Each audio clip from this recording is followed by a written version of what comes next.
I am Yashma, 40 years old, with 2 children. My husband, Fahad, is 45, and we have been married for 18 years.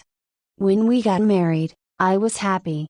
Fahad was kind, he smiled every day, and he said, "I love you." I believed him. I wanted to build a good life with him. We had our first child after 2 years, a boy named Adam. He is smart and funny. 2 years later, we had a girl, Lily. She is kind and loves to sing. At first, John was a good husband. He worked hard and provided for us. I stayed home to care for the children, cooked, cleaned, and helped them learn. But after some years, Fahad changed. He worked late, went on trips, and didn't tell me where he was going. He stopped saying, "I love you." When I asked him why he was so busy, he said, "I work for this family. Don't ask me questions." I was sad, but I stayed quiet. I loved him and hoped he would change. 7 years ago, Fahad went on a trip. I found 2 plane tickets and saw another woman's name. My heart broke. I cried for 3 days, feeling lost and alone. When John came back, I asked him who she was. He said, "She is nobody. Don't worry." I didn't believe him, but I said, "Okay." I wanted to keep my family together. My son was only 3 years old. I didn't want to break his heart. Over the years, Fahad remained the same. He worked late and went on trips. I knew he was still seeing the other woman. My heart grew cold, and I felt empty. I cleaned the house, but it didn't feel like home. I cooked meals, but I had no joy. I looked at John, but he was like a stranger. One day, I met someone from my pasta, Alex. We had been friends long ago. He was kind and gentle. I saw him with his wife. He opened the car door for her and helped her with her coat. I thought, this is care. This is love. I never had this. Alex and I started to talk. He asked me how I was, and I said, "I am fine," but I wasn't. He listened to me and said, "You're important. You're strong." I started to feel alive again. I smiled and laughed. For 3 months, we talked. I didn't want gifts or big promises. I only wanted care. I wanted to feel loved.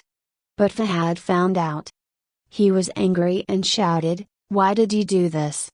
I said, "Because I needed love." We had long talks. Fahad cried and said, "I love you. Please don't leave." I asked, "Why now?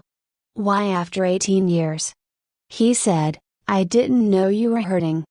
One night, I got very sick and went to the hospital. Fahad stayed with me, held my hand, and said, "Don't believe me, I love you." For the second time in 18 years, I heard those words. Now, Fahad is at home. He sleeps next to me, but I know the other woman is still waiting for him. I don't know what will happen. My heart is tired. I want to believe Fahad, but it is hard. I try to smile for my children and be strong. I know I am not perfect. I made mistakes. I only wanted to feel loved. I don't know what the future holds, but I hope for peace. After everything, I began to think deeply about my life.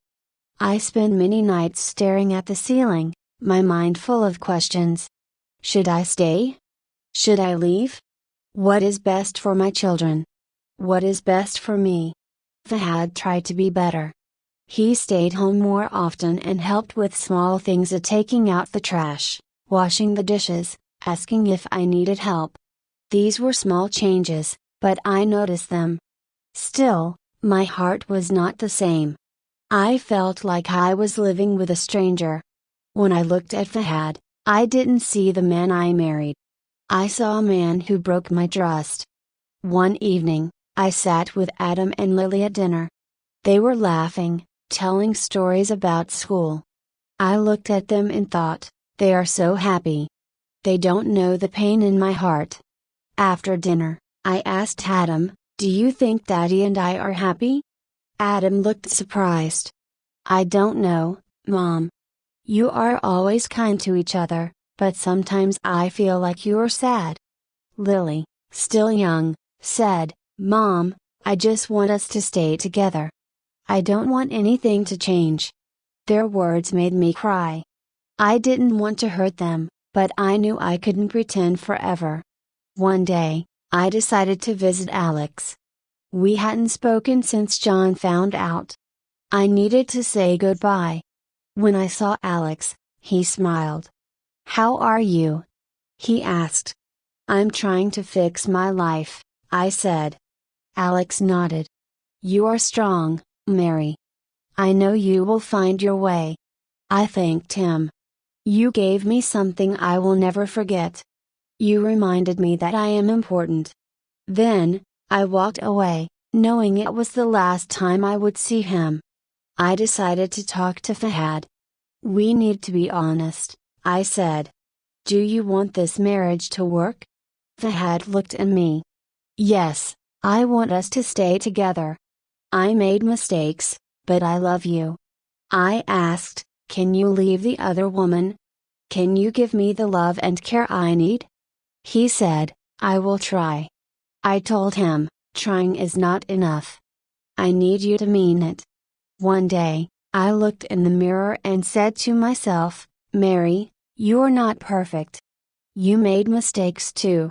If you want peace, you need to forgive." Now, I take life one day at a time. John and I are still together, but things are not perfect.